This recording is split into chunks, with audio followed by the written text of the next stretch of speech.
കഴിഞ്ഞ ദിവസങ്ങളിലൊരു സാക്ഷ്യം ഉണ്ടായിരുന്നു ഇവിടെ. ഒരു ക്വാളിറ്റേറ്റീവിൽ എബവ് ആയിട്ടുള്ളൊരു സാക്ഷിയാണ്. അപ്പോൾ അദ്ദേഹത്തിൻ്റെ പേര് ബിൻഡോ എന്നാണ്. ബിൻഡോ. ഞാൻ അമേരിക്കയിൽ ഹൂസ്റ്റണിൽ ധ്യാനിപ്പിക്കാൻ ചെല്ലുമ്പോൾ ബിൻഡോ അന്ന് ടെക്സാസിലുണ്ട്. അപ്പം അദ്ദേഹം ആ ധ്യാനം കൂടിയെന്നാണ്. ഞാൻ അദ്ദേഹത്തെ കണ്ടിട്ടില്ല, ഇവിടെ വെച്ച് പറയുമ്പോഴേ അറിയണത്. അപ്പം അദ്ദേഹം അന്ന് വന്ന് ധ്യാനം കൂടി. അപ്പം അദ്ദേഹം ധ്യാനം കൂടിയതിൻ്റെ ഉദ്ദേശം എന്ന് പറയണത്, അദ്ദേഹം ഒത്തിരി ധ്യാനം കൂടുന്ന ആളാണ്.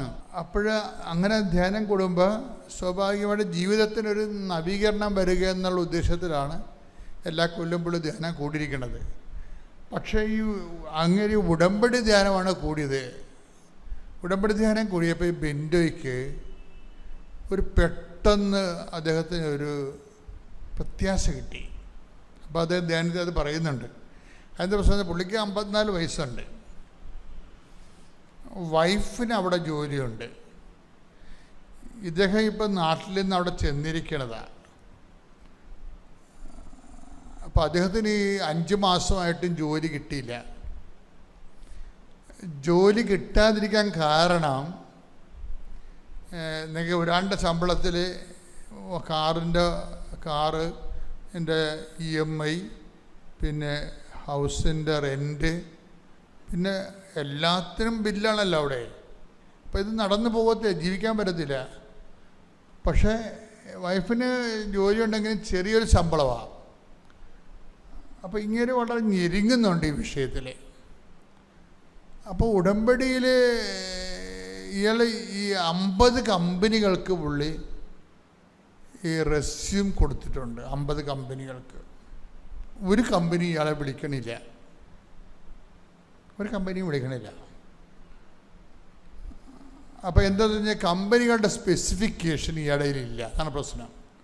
ഒരു കമ്പനി ആവശ്യപ്പെടുന്ന പ്രത്യേക യോഗ്യത ഇങ്ങർക്കില്ല.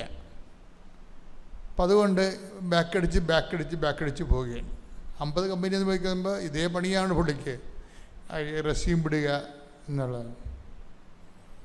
അപ്പോൾ ആ സമയത്താണ് വന്ന് ഉടമ്പടി ധ്യാനം കൂടുന്നത്. ഉടമ്പടി ധ്യാനത്തിൽ പുള്ളിക്ക് പെട്ടെന്നൊരു പിടിവള്ളി കിട്ടി. എന്താ കാര്യം? ഉടമ്പടി ഇങ്ങയുടെ പ്രശ്നം എന്താണ്? 50 കമ്പനിയിൽ നിന്നും ഈ ആപ്ലിക്കേഷൻ റിജക്റ്റാകാൻ കാരണം ഇങ്ങേരുടെ ജോലിക്ക് കമ്പനി ഉദ്ദേശിക്കുന്ന സ്പെസിഫിക്കേഷൻ, നൈപുണ്യം ഇങ്ങർക്കില്ല എന്നുള്ളതാണ്. പക്ഷേ ഉടമ്പടിയിൽ എന്താ പറയണത്? Not by merit but by grace. ഇത് പുള്ളിയെ വല്ലാത്ത രീതിയിൽ അങ്ങോട്ട് ബാധിച്ചു. കാര്യം നമ്മുടെ യോഗ്യതയാലല്ല, കർത്താവിൻ്റെ കൃപയെന്ന്. അപ്പോൾ അതുകൊണ്ട് അത് കേട്ടോടുകൂടി ഈ ഹൂസ്റ്റലിലെ ധ്യാനം ഇത് മാത്രമല്ല, ഭയങ്കര ഗംഭീര വിജയമായിരുന്നത്. അതായത് ജനങ്ങൾ വളരെ നിശബ്ദരായി വന്നു, ടൈമിന് വന്നു, ധ്യാനം കഴിഞ്ഞിട്ടും പോകാതെ നിൽക്കുന്ന, അഭിഷേകത്തിൽ നിൽക്കുന്ന ഒരു ധ്യാനം വരുന്നത്. അപ്പം അതിലൊരാളാണിത്. അപ്പോൾ ഇത് കഴിഞ്ഞപ്പോൾ അദ്ദേഹം തൻ്റെ ഉടമ്പടി എടുത്തതിന് ശേഷം ഉടമ്പടിയുടെ കാര്യങ്ങൾ ചെയ്യാൻ തുടങ്ങി. ഉടമ്പടിയുടെ കാര്യങ്ങൾ ചെയ്തപ്പോൾ എന്താ സംഭവിച്ചതെന്ന് വെച്ചാൽ, അതിനുശേഷം ഈ ഉടമ്പടിക്ക് ശേഷം പുള്ളി ഒറ്റ കമ്പനിക്ക് മാത്രമേ റെസ്യൂം വിട്ടിട്ടുള്ളൂ. അത് ഉടനെ കോൾ ഫോർ ചെയ്ത്, അതാണ് വിഷയം. ഒരു കമ്പനിക്ക് മാത്രമേ പുള്ളിയുടെ ആപ്ലിക്കേഷൻ കൊടുത്തുള്ളൂ. പക്ഷെ ആ കമ്പനി പുള്ളിയെ വിളിച്ചു. പിന്നീട് അവർ ഇൻ്റർവ്യൂവിന് ക്ഷണിച്ചു. ആദ്യത്തെ ഇൻ്റർവ്യൂ സക്സസ് ആയിരുന്നു. സാധാരണഗതിയിൽ ഇങ്ങനെ ആൾക്കാർ ചെയ്യണത്, ഇങ്ങനെ റെസ്യൂം കൊടുത്തു കഴിഞ്ഞു ഇൻ്റർവ്യൂ ഒക്കെ നടന്നാലും പിന്നെ ആപ്ലിക്കേഷൻ വിട്ടുകൊണ്ടേയിരിക്കും. അങ്ങനെയാണ് ആൾക്കാർ ചെയ്യണത് എല്ലാവരും. പക്ഷെ ഇയാളുടെ മനസ്സിൽ മാതാവ് പറഞ്ഞു, ഇനി നീ വിടണ്ടെന്ന് പറഞ്ഞു. അതാണ് വിഷയം. ഈ അമ്മയുടെ ഒരു രസമെന്ന് പറഞ്ഞാൽ കമ്മ്യൂണിക്കേഷൻ ഭയങ്കരമാണ്. എൻ്റെ മക്കളെ, ഞാൻ എപ്പോഴും നിങ്ങളോട് ദേഷ്യപ്പെട്ടൊക്കെയാണ് എല്ലാ ദിവസവും സംസാരിക്കുന്നത്. കാരണം എന്ന് വെച്ച് കഴിഞ്ഞാൽ അവിശ്വസ്തരുടെ എണ്ണം കൂടുതലാണ്. കാര്യം അങ്ങനെ ഈ അവിശ്വസ്തരമായിട്ട് ഈ വള്ളം തള്ളിക്കൊണ്ട് പോകാൻ പറ്റത്തില്ല. ഉടമ്പടിയുടെ വള്ളം ഈ അവിശ്വസ്തരെയുമായിട്ട് തള്ളിക്കൊണ്ടുപോകാൻ പറ്റത്തില്ല. അതുകൊണ്ട് അവിശ്വസ്തരെ ഉടമ്പടി എടുക്കാതിരിക്കാൻ വേണ്ടിയാണ് ഞാൻ എപ്പോഴും എല്ലാ ദിവസവും കുർബാന അർപ്പിക്കുമ്പോൾ ഞാൻ പറയും നിങ്ങൾ എടുക്കരുതെന്ന് പറയും. എന്താ കാര്യം? അവർ വയറ്റിപ്പഴപ്പ് കൊണ്ട് തൽക്കാലത്തിൻ്റെ കാര്യസാധ്യം വേണ്ടി എടുക്കേണ്ടതാണ്. പക്ഷെ മറ്റുള്ളവരും പണിപിടിക്കും. കാര്യം 10 പേരെടുത്താൽ ആ വിശ്വസ്തരായ ആൾക്കാർക്ക് മാത്രമല്ല എടുക്കത്തുള്ളൂ, ബാക്കിയുള്ളവരെല്ലാം തള്ളപ്പെടത്തില്ലേ. അപ്പോൾ ഈ തള്ളപ്പെട്ട സാധനത്തിനെ പിശാച് ഉപയോഗിക്കും. നാട്ടിൽ പോയുമ്പോൾ പറയും ഞാൻ ഉടമ്പടി എടുത്താണ്, എന്നിട്ട് കാര്യമൊന്നും നടന്നില്ലെന്ന് പറയും. അതാണ് വിഷയം. അപ്പം അതുകൊണ്ട് ഞാൻ എല്ലാ ദിവസവും ശരിക്കും ഇവരെ പറയും, നിങ്ങൾ ആലപ്പുഴ വരെ വരാനുള്ള യോഗ്യതയില്ലാത്ത ആൾക്കാരാണ്, ദയവായിട്ട് ഉടമ്പടി എടുക്കരുതെന്ന് എല്ലാ ദിവസവും പറയും. കാര്യം അവിശ്വസ്തരാണ്, ഇവരെന്തെങ്കിലും ഒപ്പിക്കാൻ വേണ്ടി ഇരിക്കണവരാണ്. പക്ഷേ ഈ മനുഷ്യൻ അങ്ങനെയല്ല. ഈ മനുഷ്യൻ എന്താ ചെയ്യണമെന്ന് വെച്ച് കഴിഞ്ഞാൽ ഇദ്ദേഹത്തിന് കുറച്ചുകൂടി അവിടെ പാരിഷിൽ ബന്ധമുള്ളത് സ്പാനിഷ് പീപ്പിളുമായിട്ടാണ്. അദ്ദേഹത്തിൻ്റെ മനസ്സിൽ മാതാവ് പറഞ്ഞത് ഈ സ്പാനിഷ് പീപ്പിളിനെ കോൺസെൻട്രേറ്റ് ചെയ്ത് വർക്ക് ചെയ്യാൻ പറഞ്ഞു. സ്പാനിഷ് പീപ്പിളിനെ കോൺസെൻട്രേറ്റ് ചെയ്ത് വർക്ക് ചെയ്യാൻ പറഞ്ഞു. ടെക്സാസിലാണ്, അവിടെയുള്ള സ്പാനിഷ് പീപ്പിളുണ്ട്. അപ്പം അവരെ കോൺസെൻട്രേറ്റ് വർക്ക് ചെയ്യാൻ പറഞ്ഞു. അപ്പം ഇദ്ദേഹം എന്ത് ചെയ്ത്, ഇദ്ദേഹം ഇവിടുന്ന് സ്പാനിഷ് പത്രം മേടിച്ചു. കൃപാസനത്തിൽ സ്പാനിഷ് പത്രം വാങ്ങിച്ചിട്ട്, അപ്പോൾ ഈ സ്പാനിഷ് പീപ്പിളുമായിട്ട് അദ്ദേഹത്തിൻ്റെ വാട്സപ്പിലെ സുഹൃത്തുക്കൾ സ്പാനിഷാണ് കൂടുതലും. അപ്പോൾ അവരെന്നാ ചെയ്തെന്ന് കഴിഞ്ഞാൽ ഈ സ്പാനിഷ് ഇങ്ങർക്കാണെങ്കിൽ മുറി സ്പാനിഷ് അറിയാൻ പാടില്ല, ചെറുതായിട്ടൊക്കെ അറിയാം. 5 മാസമായി ചെന്നിട്ട് അപ്പം ചെറുതായിട്ടൊക്കെ പഠിച്ചിട്ടുള്ളൂ. പക്ഷെ പഠിച്ചിരിക്കുന്ന സ്പാനിഷ് അനുസരിച്ചുകൊണ്ട് ഇദ്ദേഹം രാത്രി ഇരുന്ന് ഓരോ പേജ് എടുക്കും. ആ പേജിൽ ഇദ്ദേഹം കൃപാസനത്തെക്കുറിച്ചും പ്രത്യക്ഷീകരണ പ്രാർത്ഥനയെക്കുറിച്ചും മാതാവിനെക്കുറിച്ചും ഇന്ത്യയിൽ നടക്കുന്ന ഈ പ്രത്യക്ഷീകരണത്തെക്കുറിച്ചൊക്കെ പുള്ളി സ്പാനിഷ് ഭാഷയിൽ എഴുതി വെക്കും. എഴുതിയിട്ട് സ്പെയിൻകാരെ കാണുമ്പോൾ അദ്ദേഹം ഈ പത്രം കൊടുക്കും, അതിൻ്റെ കൂടെ ഈ ചീട്ടും കൊടുക്കും. ഇതാണ് വിശ്വസ്തത എന്ന് പറയുന്നതിൻ്റെ കാരണം. ഇപ്പം നമ്മൾ പലരും പത്രം കൊടുക്കുമ്പോൾ ഒരാളെ കണ്ട് ദൈവമേ മേടിച്ചാൽ മതിയായിരുന്നു, മേടിച്ച് തീർന്ന്, അത് വായിക്കണമെന്ന് പോലും പറയത്തില്ല. ആ പത്രവും നിങ്ങൾ വായിക്കണമെന്ന് പോലും പറയത്തില്ല. സാധാരണ തൊല്ല കഴുത്തേന്ന് പോയില്ല, ഒരെണ്ണം കുറഞ്ഞ് കിട്ടിയല്ല എന്നാണ് വിചാരിക്കുന്നത്. ഇതാണെങ്കിൽ ദൈവമാണെങ്കിൽ ഇതുപോലുള്ള ഫ്രോഡിനെ കാത്തിരിക്കും. ഉടമ്പടി എടുത്ത് ഉടക്കം മേടിക്കുന്ന പാർട്ടിയാണ് അവർ. ഇതുപോലുള്ള ഫ്രോഡിനെ കാത്തിരിക്കും ദൈവം. പിന്നെ ഈ പ്രാർത്ഥനയല്ല ഒരു പ്രാർത്ഥനയും കേൾക്കത്തില്ല. എന്താ കാര്യത്തിന് ബേസിക്കായിട്ട് നിങ്ങൾ ഫ്രോഡാണെന്നുള്ളത് നിങ്ങൾ ദൈവദർശനെ പറഞ്ഞല്ലോ. അതാണ് ഈ വിഷയത്തിന് ഞാൻ നേരത്തെ നിങ്ങളോട് പറഞ്ഞായിരുന്നു, ഉടമ്പടി എടുക്കുമ്പോൾ അതിന് ഈ വിശ്വസ്തതയ്ക്ക് പ്രധാനപ്പെട്ട എന്താണ്? ദൈവസ്നേഹമാണ്.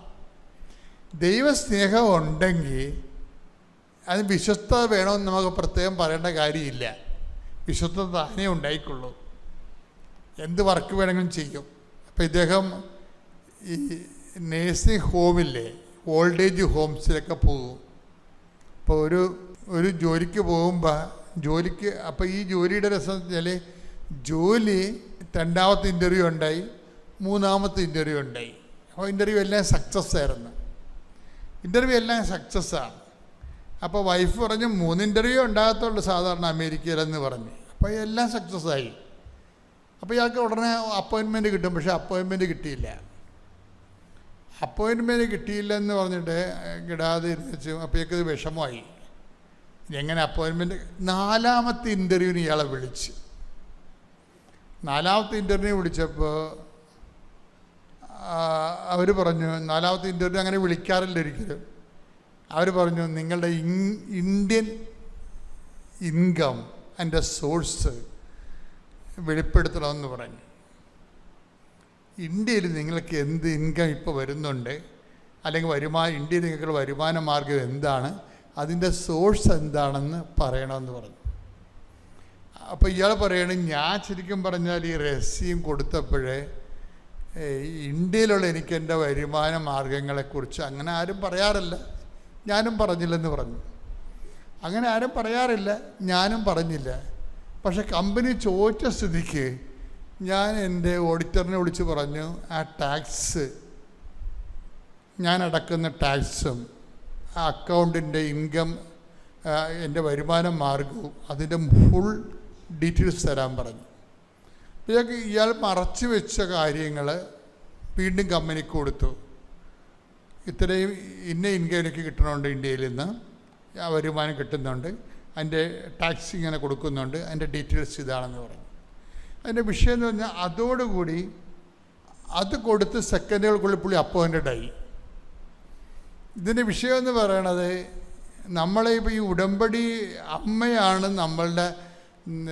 നമ്മൾക്ക് ഉണ്ടാകുന്നൊരു ചെറിയ പിശകെന്ന് പറയണത്, നമ്മളുടെ കൂടെ കഴിവ് കൊണ്ടാണ് നമ്മൾ രക്ഷപ്പെട്ടതെന്ന് നമ്മൾ പറയുന്നത് കൊണ്ടാണ് ഈ കള്ളത്തരം വരണത്. നമ്മുടെ കൂടെ കഴിവ് കൊണ്ടാണ് നമ്മൾ ജോലി കിട്ടിയത്, നമ്മുടെ മനസ്സിലൊരു അവബോധം, മനസ്സിലൊരു സാധനമുണ്ട്, അതുകൊണ്ടാണ് നമ്മൾ ഈ കള്ളത്തരം കാണിക്കുന്നത്. ഇപ്പോൾ ഇത് ഫുൾ ആൻഡ് ഫുൾ ദൈവത്തിൻ്റെ അപ്പോയിൻമെൻ്റ് ആയത് കാരണം ഒരു കോംപ്രമൈസും ഇല്ല. ഇയാൾ മറച്ചു വെച്ച ടാക്സ് വരെ പറയേണ്ടി വന്ന്, അപ്പോൾ സംഭവം സത്യമായി കഴിഞ്ഞാൽ ഇത് വർക്കൗട്ട് ചെയ്യണമെങ്കിൽ വിത്തിൻ നോ ടൈം. ഞാൻ പറഞ്ഞില്ലേ, ഉടനടി പരിഹാരം എന്ന് പറഞ്ഞാൽ അതാണ്. അപ്പോഴെപ്പോഴും നമ്മൾ ശ്രദ്ധിക്കേണ്ട ഒരു വിഷയം, ഇതുപോലെ എല്ലാ വിഷയങ്ങളും ദൈവമായിട്ടുള്ള ഡീലെല്ലാം നമ്മളെ മനുഷ്യന്മാരുമായിട്ടുള്ള ഡീലേ നമുക്കറിയത്തുള്ളൂ. അതാണ് ഈ അബദ്ധം മുഴുവൻ പറ്റുന്നത്. അതാണ് മനുഷ്യന്മാരുടെ മാത്രമായിട്ട് ഡീലേ അറിയാൻ പാടുള്ളൂ. ഇപ്പോൾ എബ്രഹാം തന്നെ ഭാര്യനെ കൊണ്ടുവച്ചും പെങ്ങളാണെന്ന് പറഞ്ഞില്ലേ, അത് മനുഷ്യന്മാർ തമ്മിലുള്ള ഡീലാണ്. എബ്രഹാം കള്ളത്തരം പറഞ്ഞില്ലേ, പിന്നെ അത് വലിയ പ്രശ്നമായി അവിടുന്ന്. അപ്പം അതുപോലെ മനുഷ്യന്മാരുമായിട്ടുള്ള ഡീലാണ് നമുക്കറിയണത്. ദൈവമായിട്ടുള്ള ഡീലെന്ന് പറയുമ്പോൾ ഇതിനകത്ത് ഒരു സാധനം മറച്ചു വെക്കാൻ പറ്റത്തില്ല, സത്യസന്ധമായിരിക്കണം. അപ്പം അതുകൊണ്ട് അത് സത്യസന്ധമായി കഴിഞ്ഞപ്പോൾ ഇയാൾ ഓക്കെയായി. പക്ഷെ അയാൾ അതിനേക്കാളും കുറച്ചുകൂടി സത്യസന്ധനായ മനുഷ്യനാണ്. ജോലി കിട്ടാൻ സാധ്യതയില്ലാത്ത 54 വയസ്സുകാരനാണ്. പക്ഷേ ഇപ്പം എന്നാ സംഭവിച്ചിരിക്കണത്, ആ ജോലിയിൽ ഇയാൾക്ക് അതിനേക്കാൾ ഹൈക്കായിട്ടുള്ള ശമ്പളമാണ് കിട്ടണത്. അപ്പോൾ ശമ്പളം ഒരു 10-40% കൂടുതലാണ് ഇപ്പോൾ കിട്ടുന്നത് ശമ്പളം. അപ്പോൾ ദൈവത്തിൻ്റെ ഭാഗത്ത് നിന്ന് ചെയ്യാനുള്ള കാര്യങ്ങളെല്ലാം കൃത്യമായിട്ട് ചെയ്യും. നമ്മളെപ്പോഴും നമ്മൾ ശ്രദ്ധിക്കേണ്ടത്, ഉടമ്പടി എന്ന് പറയുമ്പോൾ അത് മനുഷ്യനും നമ്മളും ദൈവവുമായിട്ടുള്ള മാതാവിൻ്റെ മധ്യസ്ഥത്തിലുള്ള ഒരു വളരെ ജൈവമായിട്ടുള്ള ഒരു വിഷയമാണ്, അല്ലാതെ ഒരു സാങ്കല്പിക വിഷയമല്ല. ചില ആൾക്കാർ ചോദിക്കും, ദൈവത്തിന് ഇതെല്ലാം നോക്കാൻ നേരമുണ്ട്. അതാണ് വിഷയം. ദൈവത്തിന് ഇതെല്ലാം നോക്കാൻ നേരമുണ്ട്. അങ്ങനെയുള്ള പൊട്ടത്തരങ്ങൾ മനുഷ്യൻ അറിയാവുന്നതുകൊണ്ടാണ് നിൻ്റെ മുടിനാര് പോലും എണ്ണി വെച്ചിരിക്കണമെന്ന് പറഞ്ഞതിൻ്റെ കാരണം. ഈ പരിശുദ്ധമായ അൾത്താരയിൽ കയറി നിന്ന് പരിശുദ്ധ അമ്മയുടെയും യേശുനാഥൻ്റെയും അനുഗ്രഹം പ്രാപിച്ച എനിക്ക് ലഭിച്ച അനുഗ്രഹ സാക്ഷ്യങ്ങളെ സാക്ഷ്യപ്പെടുത്തുവാനായിട്ടാണ് ഞാനും എൻ്റെ മകനിവിടെ നിൽക്കുന്നത്. എൻ്റെ പേര് അമ്പിളി മോഹനൻ. ഞാൻ കോട്ടയം ജില്ലയിലെ പൊൻകുന്ന് എന്ന സ്ഥലത്ത് നിന്ന് വരുന്നു.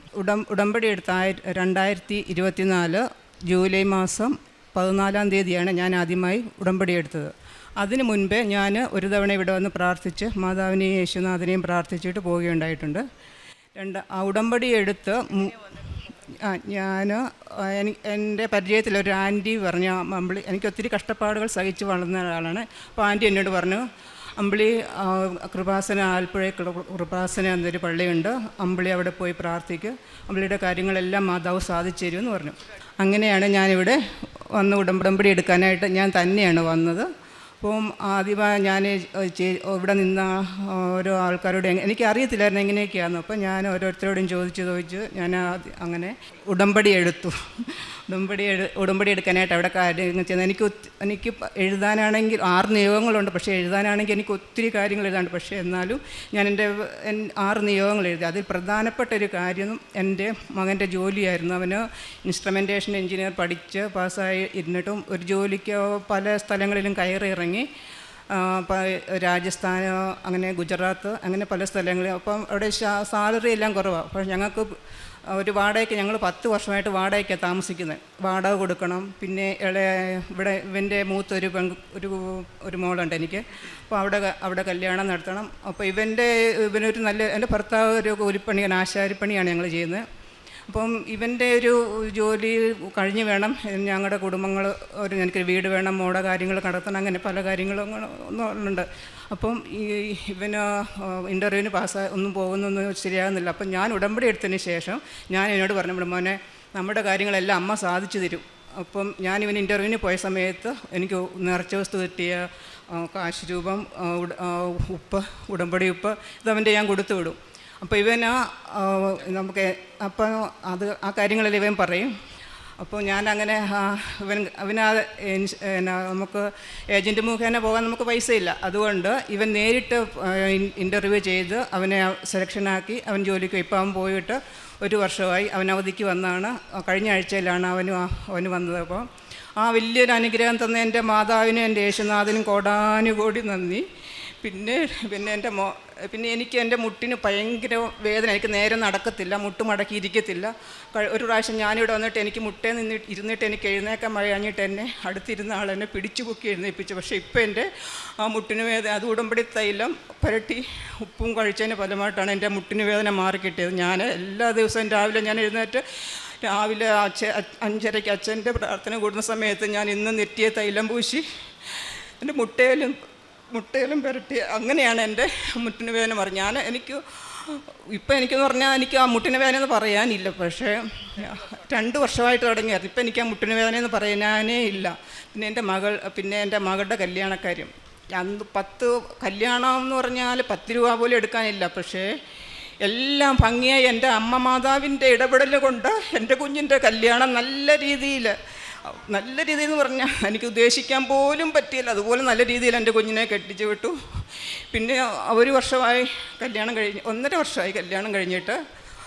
അവിടെ ഇപ്പം അവിടെ കല്യാണം കഴിച്ച വീട്ടിൽ അവിടെ ചേട്ടനും ചേട്ടത്തിയുണ്ട്, അവർക്ക് പിള്ളേരില്ല. അപ്പോൾ അവരുടെ കല്യാണം കഴിഞ്ഞിട്ട് 6-7 വർഷമായി.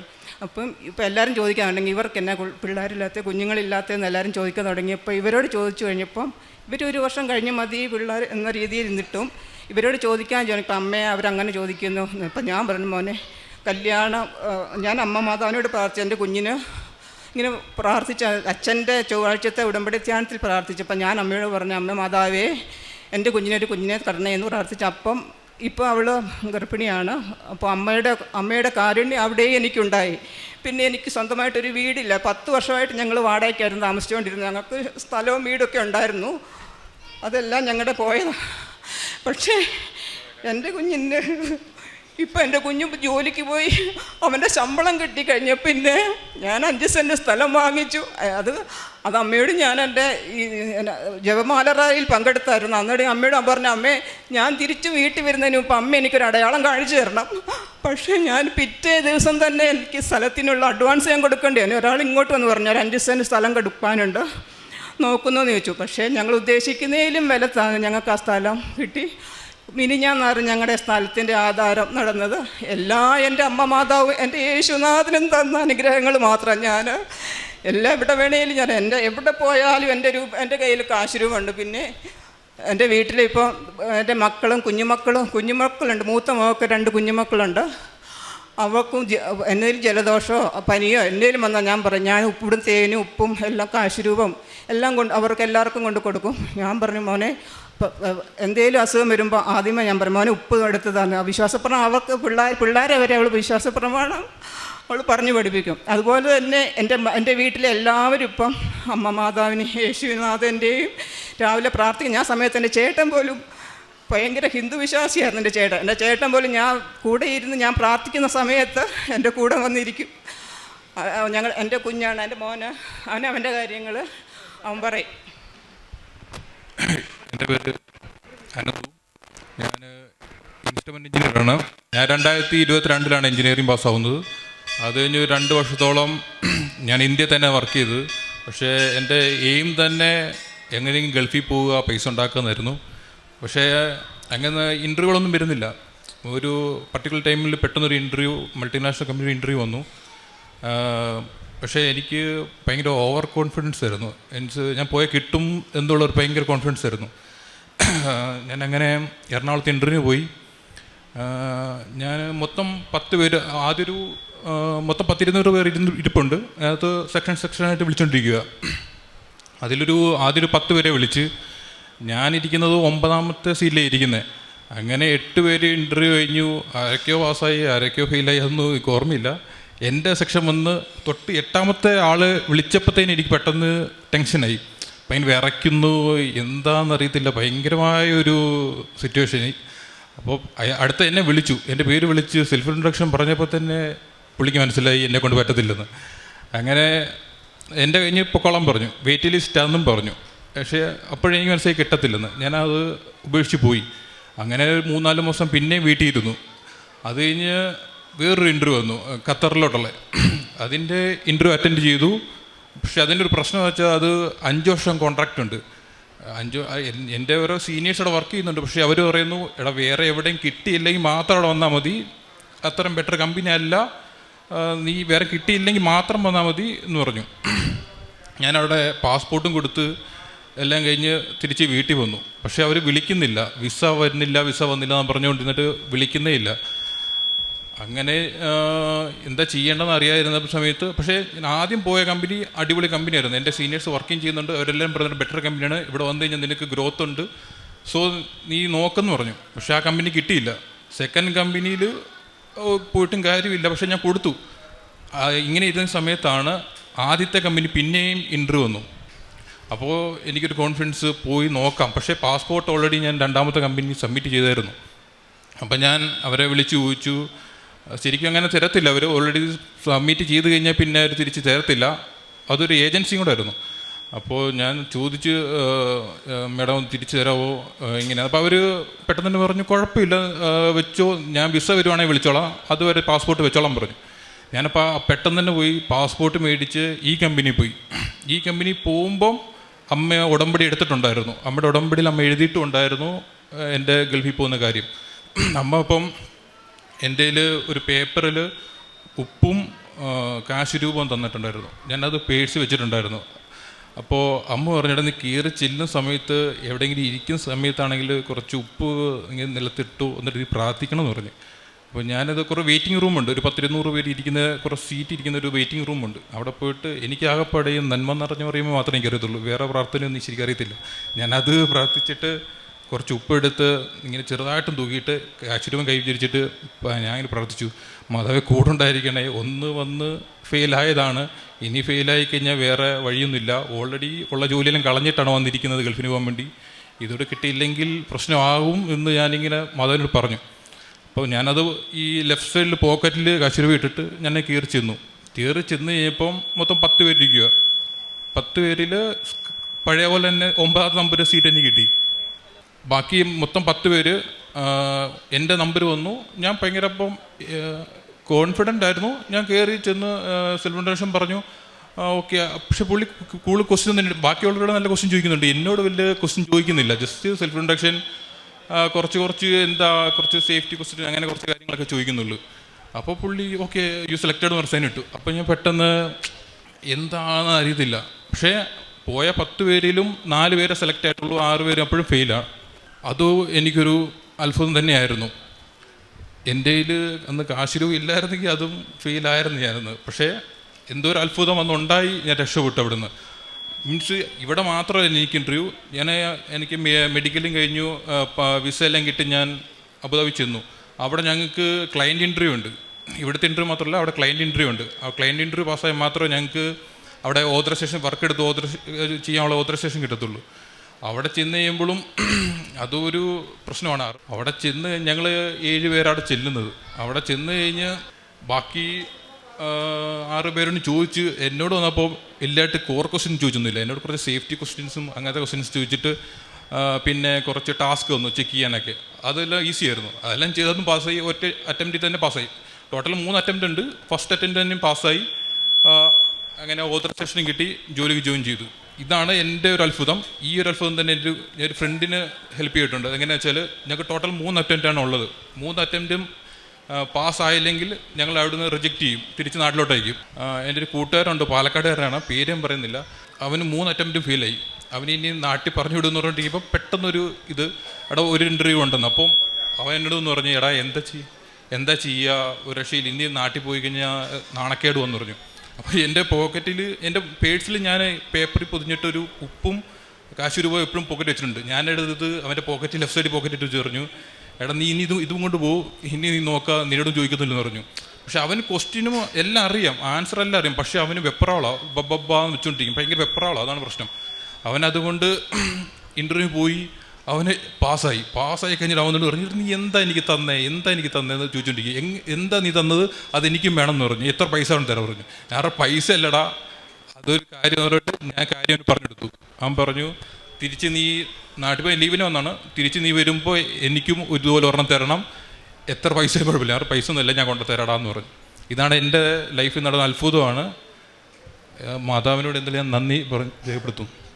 പ്രേക്ഷിത പ്രവർത്തനം, ഞാൻ പത്രങ്ങൾ മേടിച്ച് പത്രങ്ങൾ ഇവിടുന്ന് കൊണ്ടുപോയി തൈലം, എല്ലാ പത്രത്തിലും ഞാൻ തൈലം പുരട്ടി വിശ്വാസ പ്രമാണം ചൊല്ലി ഓരോ വീടുകളിലും കയറി ഇറങ്ങി. ഞാൻ കൊടുത്ത ആരും ഇതുവരെ പത്രം വേണ്ട എന്ന് നിരസിച്ചിട്ടില്ല. എല്ലാവരും ഞാൻ പ്രാർത്ഥിച്ച, മാതാവേ ഞാൻ കൊടുക്കുന്ന ഈ പത്രം കൊണ്ട് ആർക്കെങ്കിലും ഒരാൾക്കേലും രോഗസൗഖ്യം ഉണ്ടാകണേ എന്ന് പ്രാർത്ഥിച്ചിട്ടാണ് ഞാൻ കൊടുക്കുന്നത്. പിന്നെ എന്നെക്കൊണ്ട് പറ്റുന്ന രീതിയിൽ എനിക്ക് അധികം സഹായിക്കാനോ സാമ്പത്തികമായിട്ട് സഹായിക്കില്ല എങ്കിലും എന്നെക്കൊണ്ട് പറ്റുന്ന രീതിയിൽ ഞാൻ എന്നെ സഹായം ചോദിക്കുന്ന വരുന്നിടത്ത് ഞാൻ തേടിപ്പിടിച്ച് ചെല്ലാനില്ല, എനിക്ക് അതിനുള്ള ഇല്ല. അതുകൊണ്ട് ആര് സഹായം ചോദിച്ചാലും ഇല്ല എന്ന് ആരെ ഞാൻ പറഞ്ഞു വിട്ടിട്ടില്ല.